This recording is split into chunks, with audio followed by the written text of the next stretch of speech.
Comme vous avez dû le comprendre de la présentation rapide au début par Kalina, donc avec Nicolas, on est un duo de biologistes et architectes, hein, et donc ça fait une dizaine d'années qu'on travaille sur ces problématiques d'appliquer les principes de la géométrie des plantes à la construction de bâtiments et la construction de quartiers. Donc moi, je suis le biologiste, hein, donc je suis directeur de recherche au CNRS, je dirige le laboratoire reproduction et développement des plantes qui est basé à l'École normale supérieure à Lyon. Et donc ma spécialité, c'est justement la construction de la partie aérienne des plantes, c'est ce qu'on appelle la phyllotaxie, hein, c'est des choses que vous voyez partout dehors, comment les organes sont distribués, les feuilles, les fleurs sont distribuées le long de la tige. Et bon, je vais le faire sans diapositive, hein, parce que, ben voilà. Donc on va finir par voir une plante en vrai.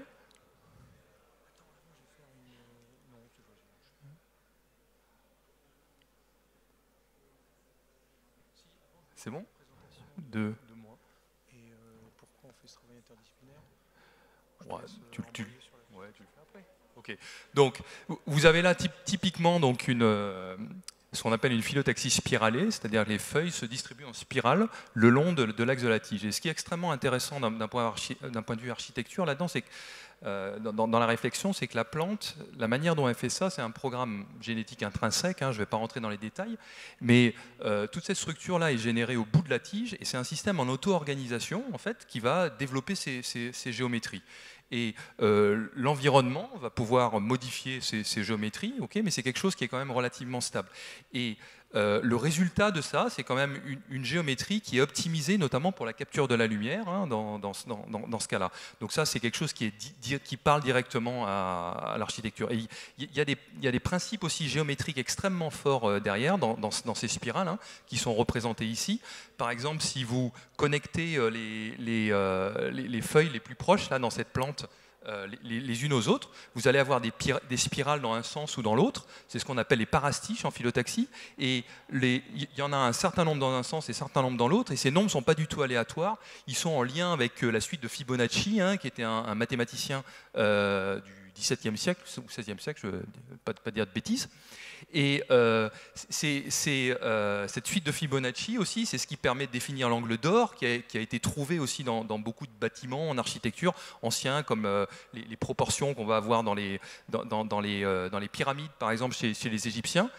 Chez nous également, on pense qu'on se voit bien proportionné parce que le ratio entre la hauteur de notre nombril jusqu'au pied puis jusqu'à la tête, en fait, suit également ce nombre d'or. Et donc, ce lien en fait entre ces régularités qu'on observe dans la nature et l'architecture, en fait, il existe déjà. Voilà. Et donc, on obtient ce genre de motif en fait extrêmement régulier.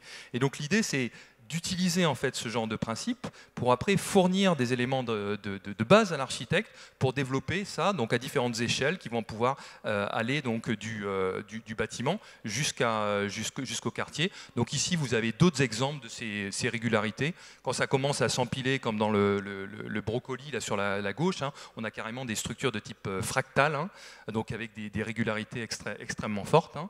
Et donc là-dedans toujours on a des problématiques de positionnement relatif les uns par rapport aux autres avec des encombrements minimales. Hein, et donc même également dans ces genres de structures, on a également des problématiques de capture de la lumière qui sont également extrêmement efficientes. Donc je vais passer la parole donc à l'architecture maintenant. Oui, bonjour. Donc Nicolas Verdutello, après cette présentation sur les modèles, le modèle dominant en phyllotaxie, qui est la spirale logarithmique, une introduction sur l'architecture et un mot sur le lien finalement entre biologie végétale et architecture. Cet échange, ces discussions remontent maintenant à une dizaine d'années. À l'occasion d'un premier projet d'extension d'une maison à Malakoff. Et au fil de nos échanges, au fil de nos discussions et des projets, nous avons construit notre réflexion sur une architecture biomimétique. Alors pourquoi une architecture biomimétique? Le parallèle entre plantes et bâtiments nous paraissait particulièrement fécond. Pour plusieurs raisons. La première raison évidente, qui a été d'ailleurs évoquée ce matin, c'est que dans le monde biologique, les plantes sont immobiles, comme le sont les bâtiments. Et à l'instar des plantes, les bâtiments ont besoin également, dans leur fonctionnement, d'apport de lumière naturelle, d'eau, de ventilation, et ils sont soumis aux aléas des contraintes géoclimatiques extérieures, que ce soit les variations de température, les variations d'hygrométrie, la neige, la pluie, le vent, etc., etc. Donc, les bâtiments aujourd'hui, tels qu'ils sont mis en œuvre principalement, sont des bâtiments, dans leur production principale, particulièrement polluants, extrêmement énergivores. Et en allant chercher dans la biologie végétale, en faisant ce chemin interdisciplinaire, en essayant de croiser cette réflexion, on va essayer de comprendre comment on peut, en architecture, arriver à tendre, à l'instar des plantes, vers un modèle de bâtiment non polluant et non énergivore. Donc voilà l'explication, un petit mot d'explication sur ce lien entre architecture et biologie, vous l'avez compris, biologie végétale en particulier, et notre démarche donc biomimétique. Alors je vous propose de passer maintenant à des exemples de réalisation pour montrer ce que ça peut donner après ces images quand même, je dirais pas abstraites, mais pour certaines prises au microscope électronique. Donc là, je vous parlais d'une première maison qui est effectivement le fruit de notre première réflexion. Elle est au centre de l'image où on est dans un milieu extrêmement dense et comme la plupart des bâtiments dans des milieux extrêmement denses, on souffre d'un manque de lumière naturelle. Donc il y a la question de l'extension de cette maison selon une optimisation de la capture lumineuse. En plan, un plan sur la gauche mono-orienté, et on voit par une série de pivotements comment on va pouvoir générer un plan qui va pouvoir capter des lumières est, ouest, nord, etc. Également le bâtiment en coupe, et ça nous donne, vous voyez, un bâtiment, vous reconnaissez la trame envahie par le lierre au rez-de-chaussée du bâtiment existant, et une géométrie, parce que finalement tout ça c'est une histoire de géométrie, à l'instar de la plante. La plante s'organise dans sa géométrie pour capter la lumière naturelle et pour optimiser cet apport de lumière. Donc comment, dans un bâtiment, dans une implantation, une orientation, on peut également capter cette lumière naturelle. Une deuxième réalisation, on se déplace à Vitry-sur-Seine, on est toujours en couronne parisienne. C'est une opération de 49 logements pour l'OPH de Vitry. Et là, vous avez à gauche le programme, c'est-à-dire ce qu'on attend en termes de quantité de logements, de volume. On regarde des règles d'urbanisme d'ailleurs, on regarde du respect des prospects. Et sur la droite, vous avez cette réflexion sur la question de l'apport énergétique des bâtiments qui vont, vous le voyez, vous avez tous fait cette expérience de poser une plante près du rebord d'une fenêtre, et vous voyez que votre plante, elle va se modifier, elle va tendre vers la lumière. Donc elle va se transformer sa morphologie, c'est ce qu'on appelle les phénomènes de tropisme, en particulier le phototropisme. Donc à l'instar d'un phototropisme végétal, les bâtiments pivotent, tournent pour aller chercher la lumière et optimiser la captation de cette lumière. Donc ça nous donne un plan masse qui, comme ça, de visu, peut sembler extrêmement désordonné, mais vous l'avez compris, il est régi par cette logique de biomimétisme, de phytomimétisme. Donc quelques photos de réalisation de ce quartier qui a été livré en 2012.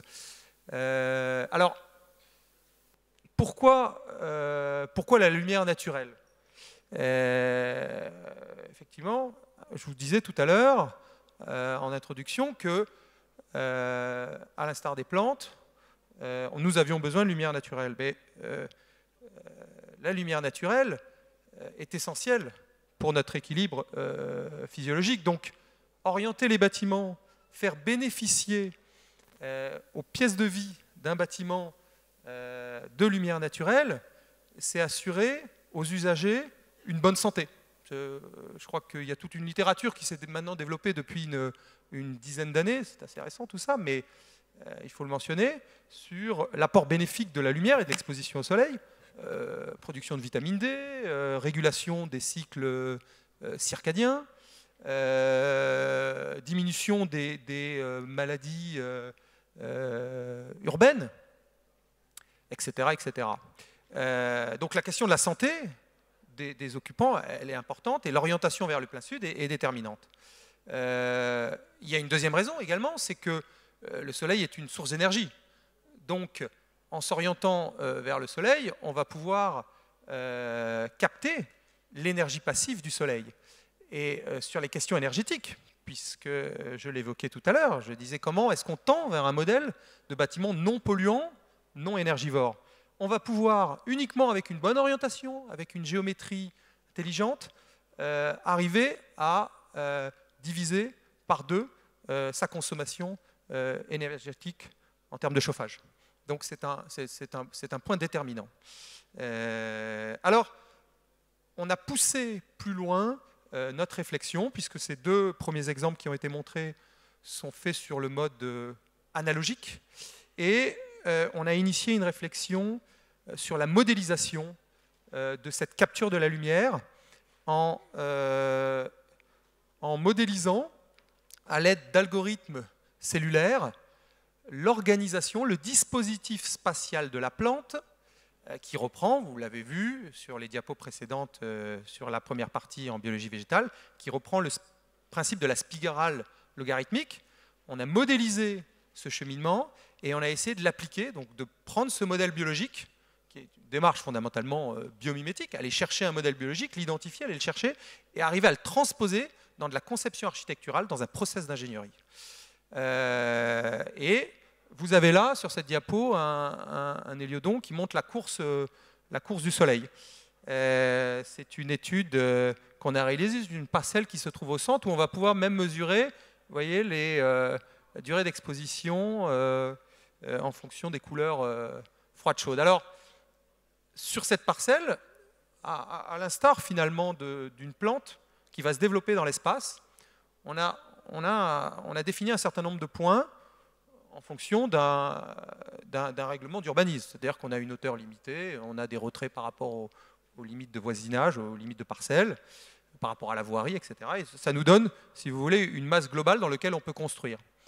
Et à la manière d'une plante, on va stimuler un premier point qu'on va développer dans l'espace selon le principe, vous voyez ici le cheminement, selon le principe d'une spirale logarithmique, telle que le fait la plante, et on va pouvoir calculer sur chaque cellule la quantité d'heures de soleil que la cellule va recevoir et déterminer des implantations sur cette parcelle de cellules. Alors ça nous donne des possibilités multiples qui vont recevoir 8 heures, 7 heures, 6 heures de soleil. Ça, on peut le déterminer grâce au calcul des algorithmes.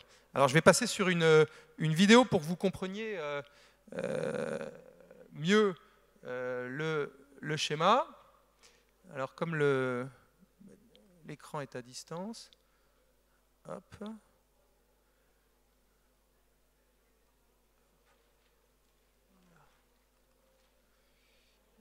Puisque je réalise que par rapport aux premières diapos, vous voyez des végétaux, ensuite vous avez vu des bâtiments construits. On a une abstraction du modèle où je vous demande de faire un effort d'abstraction. Vous reconnaissez ici notre principe d'algorithme spiralé et vous voyez le calcul que va le faire notre modèle. notre modèle va déterminer, en partant d'un premier point, toutes les positions qui peuvent recevoir. Alors on l'a vous le voyez sur la gauche, on a la quantité de soleil qu'on peut recevoir, 7h23 selon telle position, etc. Et à chaque fois qu'on a un point qui ne reçoit pas la quantité de lumière qu'on lui a demandé, c'est-à-dire si on a fixé notre seuil à 6 heures de réception, le point ne sera pas marqué sur notre grille. Et vous voyez, on obtient comme ça un premier dispositif qui correspond à un dispositif spatial tel que le ferait une plante, qui va nous permettre de calculer comment, sur une parcelle, avec une densité maximale, parce que c'est évidemment ça l'intérêt. Si on construisait uniquement une maison, on n'aurait pas de problématique. C'est la problématique de l'ombre portée d'un bâtiment sur un autre. Donc, comment on va pouvoir optimiser cette densité? Donc, ça nous donne ce premier calcul.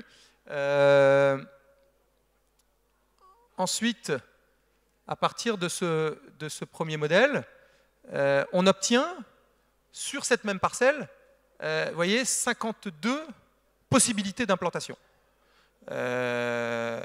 Donc, le choix est encore large. Heureusement que la création de ce modèle solaire ne nous fiche pas une solution.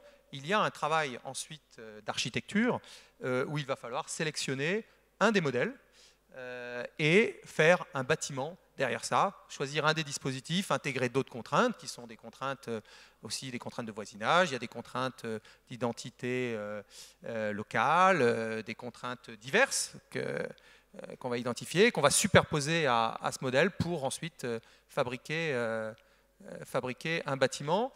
Un des résultats possibles de ce travail sur ce modèle est présenté sur notre table qui se situe à la sortie à droite. On l'a appelé résidence solaire version 1.0. Voilà. Je vous remercie et je laisse la parole Merci à beaucoup. Merci beaucoup Nicolas, merci beaucoup Théva.